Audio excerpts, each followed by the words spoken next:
Es un gusto para nosotros estar con ustedes, yo y mi familia, mi esposa y nuestros 3 hijos. No sé si dan cuenta, pero somos de Gringolandia, digamos, y hace 5 años que estamos viviendo acá en Córdoba y somos misioneros con una organización se llama Alcanzando y Enseñando. Y venimos con el deseo de capacitar líderes, pastores de iglesias. Y trabajamos mucho con mi compañero, otra familia de nuestra organización en el norte del país, ofreciendo capacitación a pastores en lugares en la Puna de Jujuy, lugares muy remotos, pastores que quieren aprender más sobre la palabra, pero no tienen acceso. Apenas tienen electricidad, pero no tienen internet, entonces nosotros vamos para ofrecer esta capacitación. También sirvo como director del seminario CARI, donde ofrecemos capacitación teológica también. Y bueno, estamos en 2 semanas volviendo a los Estados Unidos por un tiempo de dar informes y visitar nuestras familias. Así que les pido sus oraciones para este viaje, pero vamos a volver, porque nos gusta mucho Argentina y, bueno, volvemos por el estado por lo menos, ¿no? Es mi gusto, privilegio a compartir la palabra de Dios en este día de la Reforma y es un día donde podemos reflexionar no sobre los hombres, los reformadores, eran hombres fieles, pero eran pecadores también, ¿no?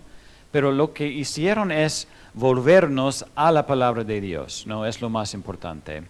Así que hoy recordamos este día y vamos a ver un pasaje en Efesios capítulo 2. Entonces, si tenés una Biblia, abrilo en Efesios capítulo 2.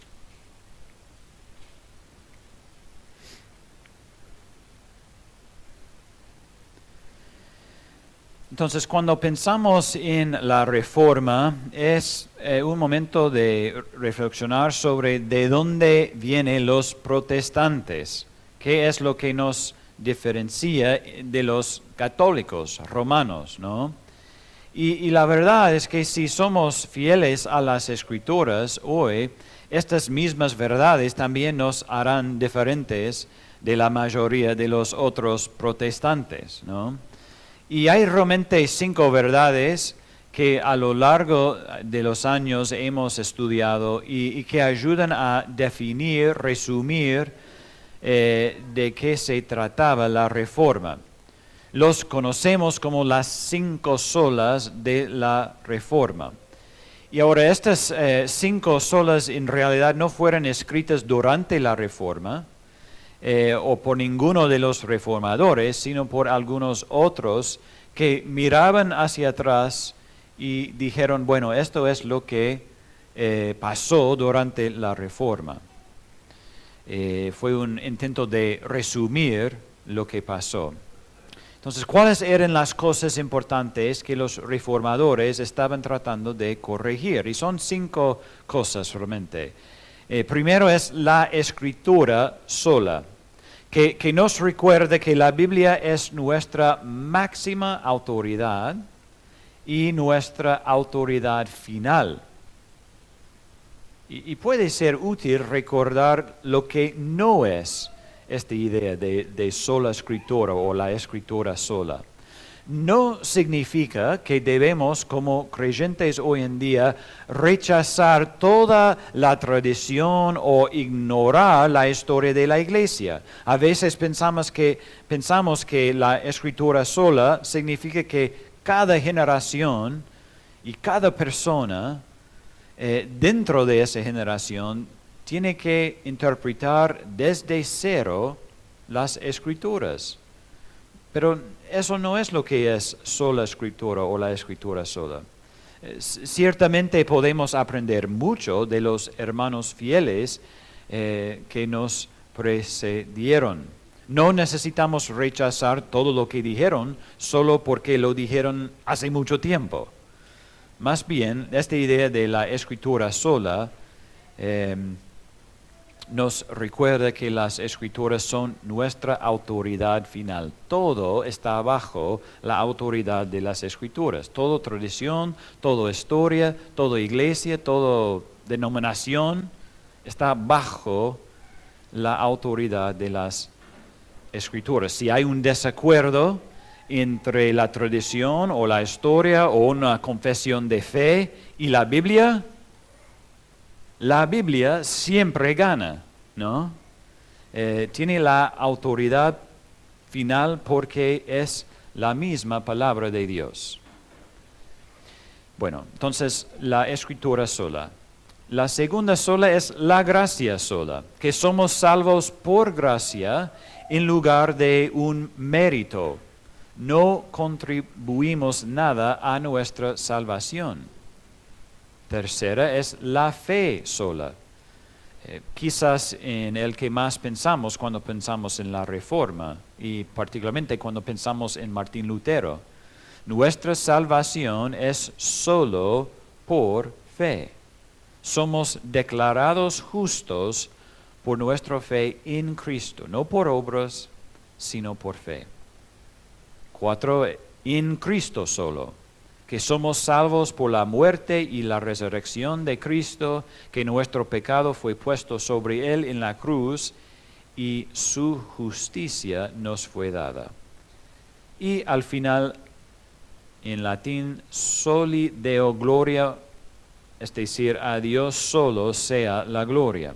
Y esto realmente encaja todo, ¿no? Nuestra salvación fue una obra de un Dios soberano y fue para su gloria. Y por lo tanto, todo lo que hagamos debería ser con ese propósito, a glorificar a Dios, magnificar su nombre en todo. Entonces, esta noche me gustaría que estudiemos juntos el capítulo 2 de Efesios, porque si realmente creemos en esta idea de la escritura sola, siempre buscaremos las escrituras cuando queramos saber lo que Dios tiene que decirnos. No hay otro lugar donde podemos encontrar la palabra de Dios. Y el problema es que el mundo en que vivimos intenta decirnos quiénes somos. El mundo quiere decirnos cuál es nuestra identidad. Quiere decirnos cuál es nuestra identidad sexual, quiere decirnos que somos opresores o oprimidos, que somos de la derecha o de la izquierda. El mundo quiere decirnos cuál es el problema más importante y por lo tanto quiere decirnos cuál es la solución, cuál es la respuesta a este problema. Pero, hermanos, no necesitamos que el mundo nos diga quiénes somos. No necesitamos que el mundo defina cuál es el problema, ni necesitamos ir al mundo para encontrar las soluciones a nuestros problemas. La Escritura sola.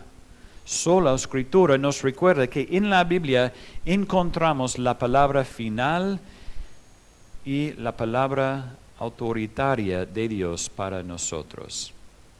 Entonces mi pregunta esta noche es, ¿qué dice la Biblia sobre nosotros? Y vamos a ver en Efesios capítulo 2 y leamos versículo 1 hasta versículo 10. Dice la palabra de Dios: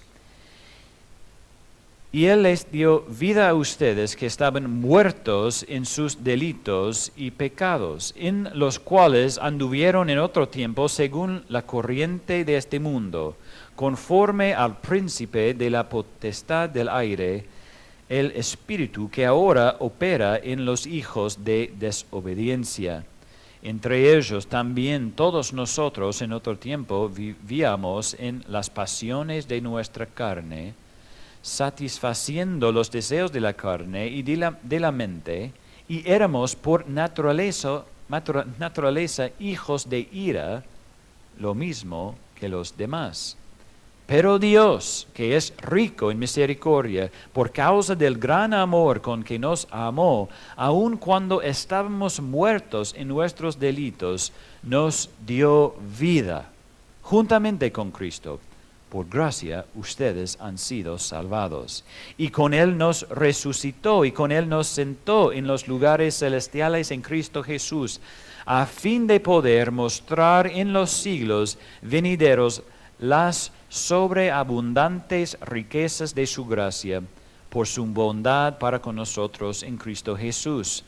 Porque por gracia ustedes han sido salvados por medio de la fe, y esto no procede de ustedes, sino que es don de Dios, no por obras, para que nadie se gloríe, porque somos hechura suya, creados en Cristo Jesús para hacer buenas obras, las cuales Dios preparó de antemano para que anduviéramos en ellas. Oramos. Padre Celestial, te damos gracias por tu palabra y que podamos leerla y estudiarla esta noche. Por medio de tu Espíritu Santo, les pido que podamos entenderla y aplicarla a nuestras vidas. Oramos estas cosas en el nombre de Cristo, nuestro mediador. Amén. Bueno, en los versículos 1 a 3 en este capítulo tenemos una descripción detallada de la condición de aquellos que están sin Cristo. De hecho, ¿quiénes éramos nosotros sin Cristo? Y las palabras que Pablo usa en estos versículos son importantes. Dice que éramos muertos en delitos y pecados, andando según la corriente de este mundo, vidas conformadas al Satanás, viviendo según las pasiones de nuestra carne, satisfaciendo los deseos de la carne y de la mente, hijos de ira, dice. Y esta es la condición de toda persona sin Cristo como Salvador.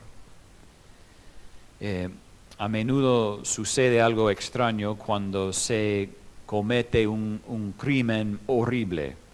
No importa cuán terrible haya sido el crimen, alguno amigo o familiar saldrá y dirá: yo sé que mi, hijo hizo esta cosa, pero en su corazón es una buena persona. ¿No? ¿Han escuchado esto? Pero la Biblia dice algo diferente. Todos nosotros, no solo los que han cometido los peores crímenes, sino todos nosotros sin Cristo estamos muertos en nuestros pecados. Seguimos a Satanás y conformamos nuestras vidas a lo que Él quiere. Somos hijos de ira. En otras palabras, somos muchas cosas, pero no somos buenas personas. Pero si saltamos al versículo 10 de este capítulo, leemos cómo se describe a los que han sido salvados. Dice: porque somos hechura suya, creados en Cristo Jesús para hacer buenas obras, las cuales Dios preparó de antemano para que anduviéramos en ellas. Hechura suya, creada para buenas obras. Entonces, la Biblia es clara sobre quiénes somos sin Cristo. Nos dice con claridad que esto es nuestra identidad, pero también está claro cuál es nuestra identidad en Cristo, con Cristo. Y la pregunta es, ¿cómo pasamos de la descripción de los versículos 1 a 3 a la descripción en versículo 10, ¿no? De hijos de ira a hechura suya. Y nuevamente, las mismas palabras que usa Pablo nos ayudan a saber que no funcionará. En el versículo 1 estamos muertos en delitos y pecados. Una pregunta: ¿cómo resucitas a un muerto? Mis padres solían decir que mi hermano podía dormir con cualquier cosa o ruido. Donde vivíamos en Texas, en el sur de los Estados Unidos, a menudo había tormentas fuertes, a veces tornados, y mis padres decían que mi hermano podía dormir durante un tornado sin problemas, ¿no? Y para despertarlo fue como despertar a un muerto, ¿no? Y ahora, como hermano menor, yo tenía mis propios métodos para hacer que mi hermano se levantara. Mis padres intentaron prender las luces o gritar o golpear algo, pero yo fui directamente a un vaso de agua fría para echarlo y funcionó, ¿no? Eso es lo que hacen los hermanos menores, ¿no? Pero mis padres decían, como una broma, que despertar a mi hermano fue como despertar a los muertos.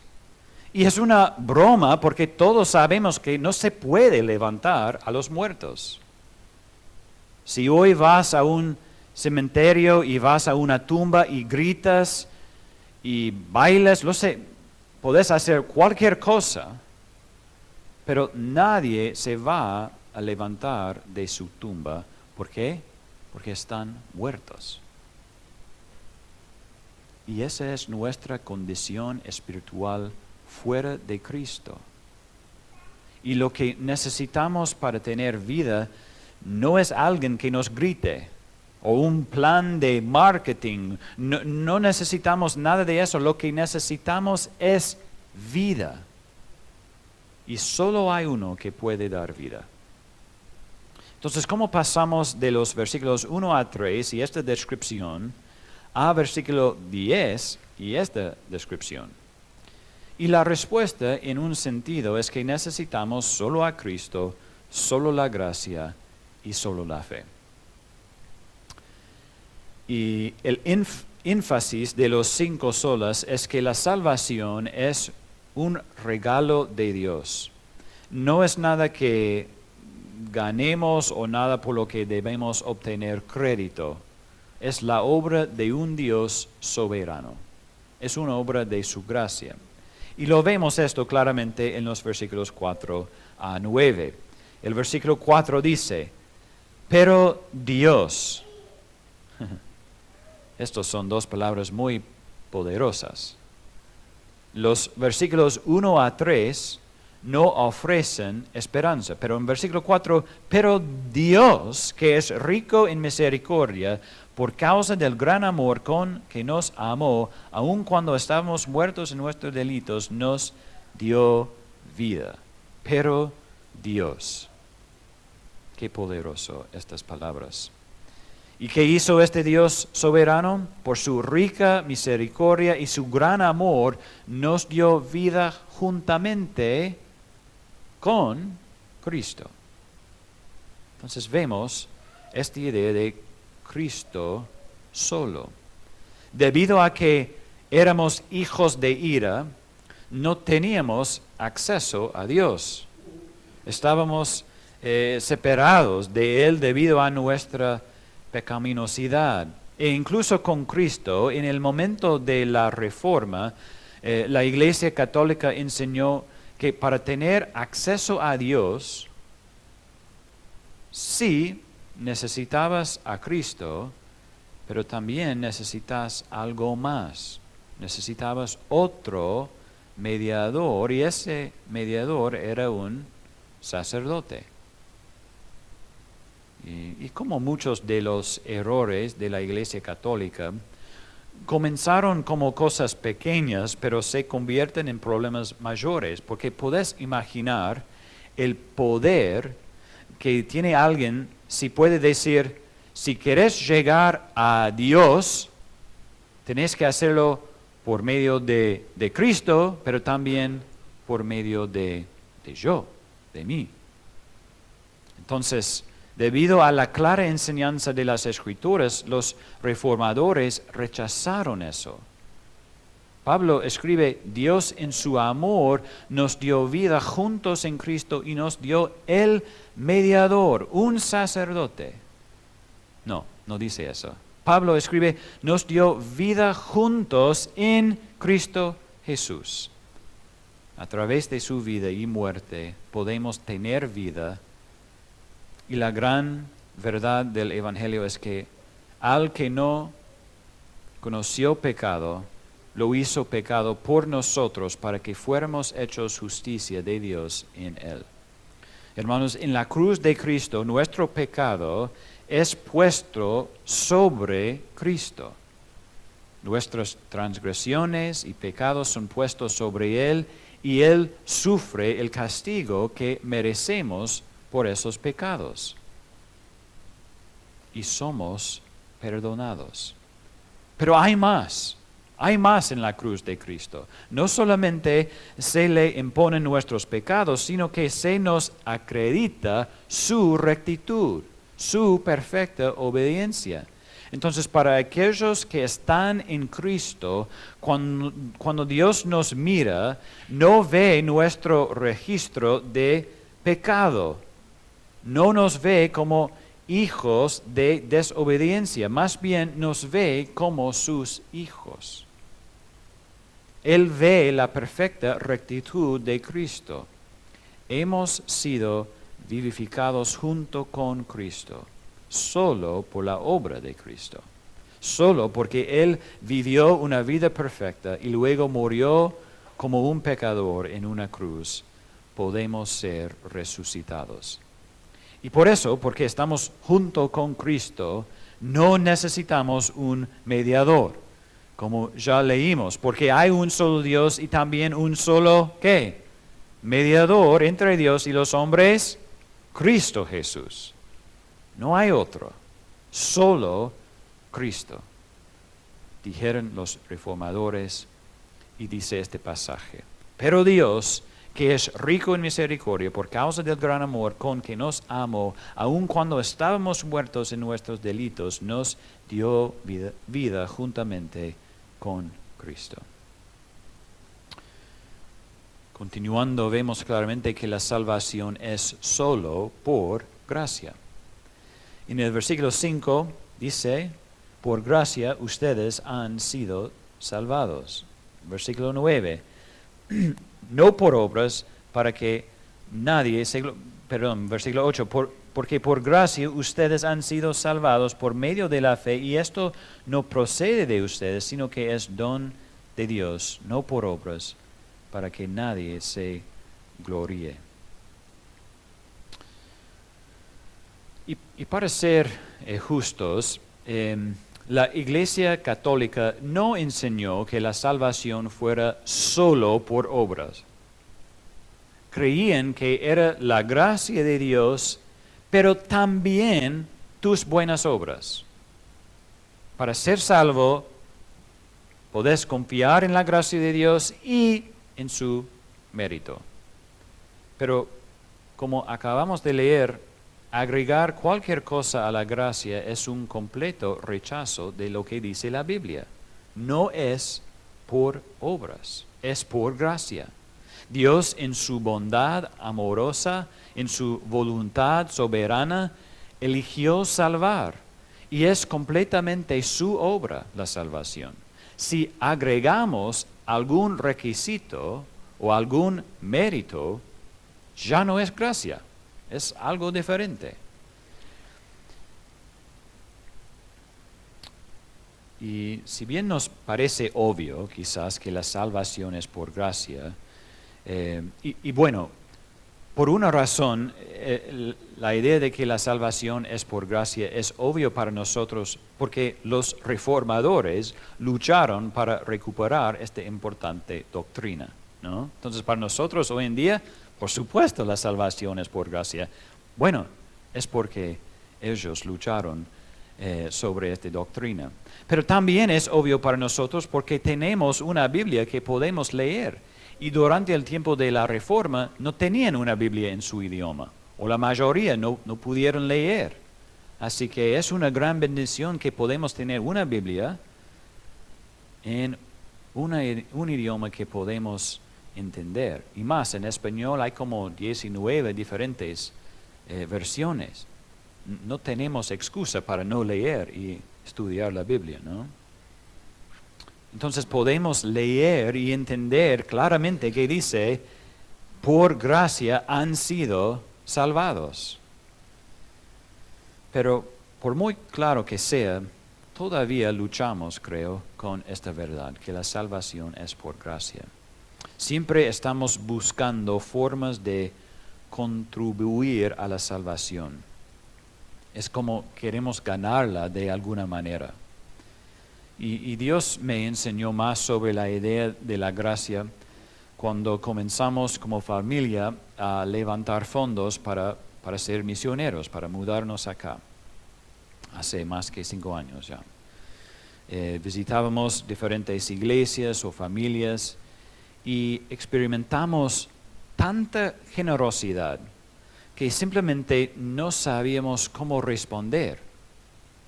Nos sentimos a veces incómodos de que la gente dé con tanto sacrificio para que podamos ser misioneros.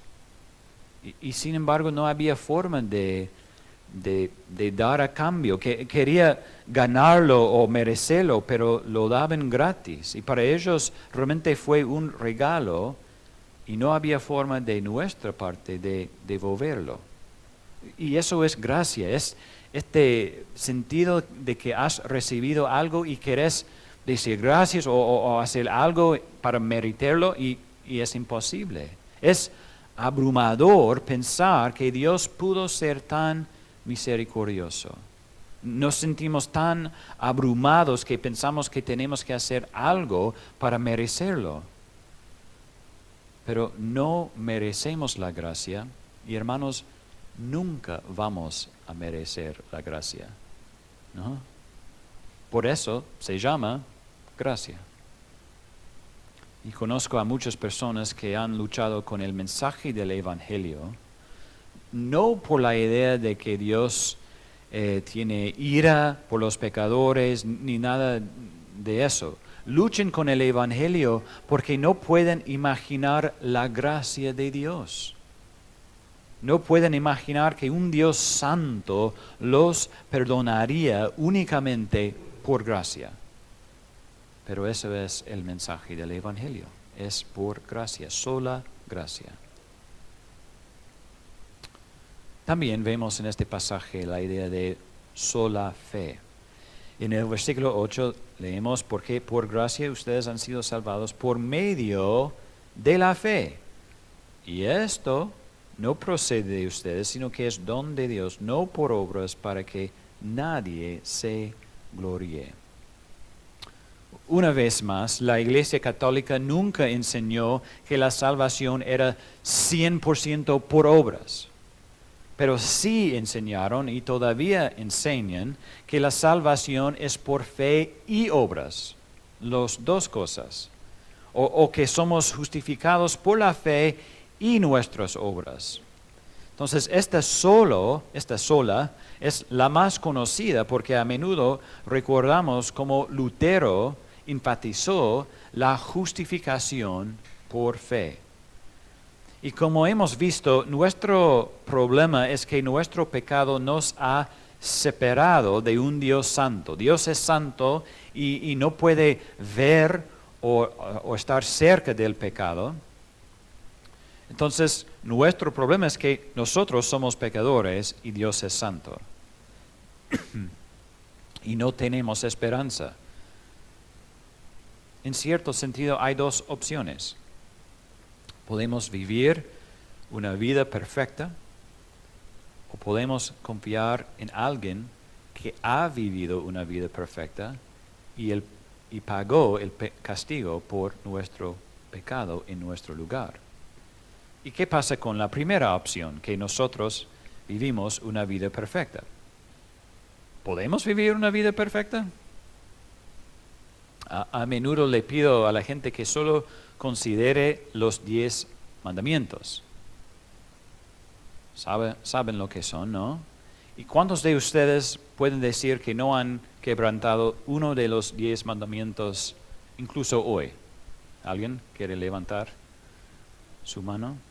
No, no podemos hacerlo. La primera opción no funciona. No podemos vivir vidas perfectas. Somos hijos de desobediencia. Seguimos el príncipe de la potestad del aire, dice. En cambio, nuestra única esperanza es Cristo. Nuestra única esperanza es la fe en Cristo. Ahora, es importante recordar que cuando hablamos de la fe sola y la salvación por fe, no estamos hablando de cualquier tipo de fe. Tenés que tener fe, hermano. ¿Qué significa? No estamos diciendo que todo lo que necesitamos es fe para la salvación. Más bien la Biblia dice que la salvación es por fe en Cristo. No es cualquier tipo de fe, es fe en algo, en alguien, Cristo. Fe en la obra completa de Cristo a nuestro favor. De hecho, podemos decir, y escúchenme bien, ¿no? Pero podemos decir que toda persona que es salva es salvado por obras. ¿Qué? Recién dije que es por fe, ¿cierto? Pero es fe en la obra de Cristo. Nuestra salvación es por obras y esas son las obras de Cristo. Y no hay nada que podamos hacer para agregar a la obra perfecta de Cristo. Entonces debemos poner nuestra fe solo en Él y sus obras. Nuestra salvación es solo por fe y somos declarados justos por Dios por fe. Hace unos meses, por la gracia de Dios, pudimos obtener nuestra residencia permanente en la República de Argentina, por fin. Y no es un proceso fácil y es más complicado en el medio de una cuarentena, ¿no? Pero para obtener nuestra residencia permanente tuvimos que cumplir algunos requisitos. Había mucho papeleo, mucho trámite, mucho tiempo. Tuvimos que vivir acá por 3 años como residentes temporales para ser residentes permanentes. Pero después de todo eso, trajimos toda la evidencia, todo nuestro trabajo, toda nuestra obra, digamos, a la oficina de inmigraciones y ellos sacaron un sello grande y dijeron, aprobados, son residentes permanentes. Pero no es así con nuestra salvación. Nunca vamos a tener suficientes buenas obras para que un día Dios dirá, Jason, finalmente lo hiciste, alcanzaste las 1000 buenas obras y acá está tu salvación, aprobado. No es así. Eso nunca pasará. Nunca podremos hacerlo. Como dijo Lutero, Martín Lutero, a menudo incluso nuestras buenas obras lo hacemos por motivos incorrectos y por lo tanto son pecado.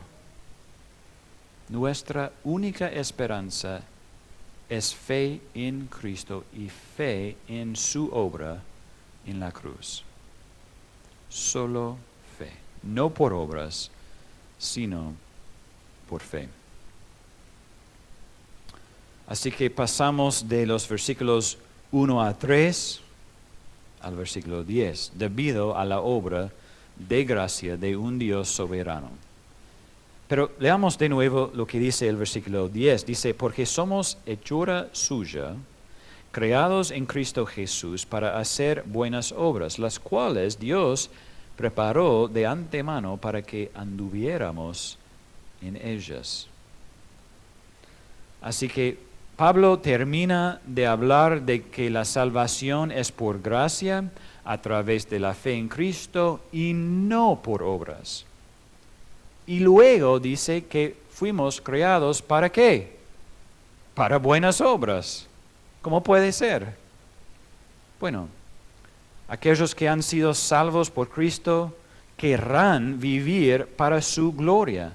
Y la última sola de los 5 solas es solo para la gloria de Dios. Es decir, todo lo que hacemos debe hacerse para Dios, por su gloria, para que la gente mire nuestras vidas, o mire nuestras familias, o mire nuestra iglesia, y no diga, wow, mira qué buenos son, sino que mire nuestras vidas, nuestras familias, nuestras iglesias y diga, wow, mira lo grande que es su Dios. Es para su gloria. No somos salvos por las obras, sino para las obras. Fuimos hechos para vivir el mensaje del Evangelio, amar al Señor nuestro Dios con todo nuestro corazón, alma, mente, fuerzas, y amar a nuestros próximos como a nosotros mismos. Comenzamos esta noche hablando de cómo nuestra cultura o cómo el mundo siempre está tratando de discipularnos, diciéndonos cuál es nuestra identidad, intentando identificar cuál es el problema y por lo tanto cuál debería ser la solución a este problema. Y hermanos, la cultura nunca nos dirá que vivamos nuestras vidas para la gloria de Dios. La cultura nos dirá que vivamos para nuestra propia gloria, o para hacer lo que nos hace felices, o para hacer lo que nos parece correcto, o seguir nuestros corazones. Pero los que han sido llevados de las tinieblas a la luz vivirán para la gloria de Dios. Estarán ocupados haciendo el trabajo que Dios nos ha llamado a hacer como hechura suya. Entonces, si estás acá y sos creyente en Cristo, alaba a Dios porque en su rica misericordia te resucitó y te dio vida cuando estabas muerto en delitos y pecados. Y si estás acá y dirías que, bueno, yo no soy creyente, la Biblia es muy clara en que estás muerto espiritualmente y que tu única esperanza es Cristo. Solamente Cristo puede darte vida. Sola Escritura, solo fe, solo gracia, solo Cristo y solo todo es para su gloria. Amén. Bueno, oramos. Dios, tú eres digno de nuestras vidas, de nuestra alabanza, y tú eres digno de nuestras buenas obras. Si somos creyentes, tú eres digno de nuestras buenas obras. Gracias por salvarnos, por Cristo, por medio de su vida perfecta y su muerte en la cruz en nuestro lugar. Y gracias por darnos una misión de servirte día por día para vivir para su gloria, para tu gloria. Y confesamos que luchamos con esto, que muchos días queremos vivir para nuestra gloria. Entonces ayúdanos a vivir para tu gloria y para que tu nombre sea conocido en este mundo. Gracias que había hombres fieles que lucharon para recuperar la doctrina bíblica, pero más que eso, gracias que tenemos Biblias que podemos estudiar y aprender y aplicar en nuestras vidas. Entonces, al final, gracias por la salvación que tenemos en Cristo. Y oramos en su nombre. Amén.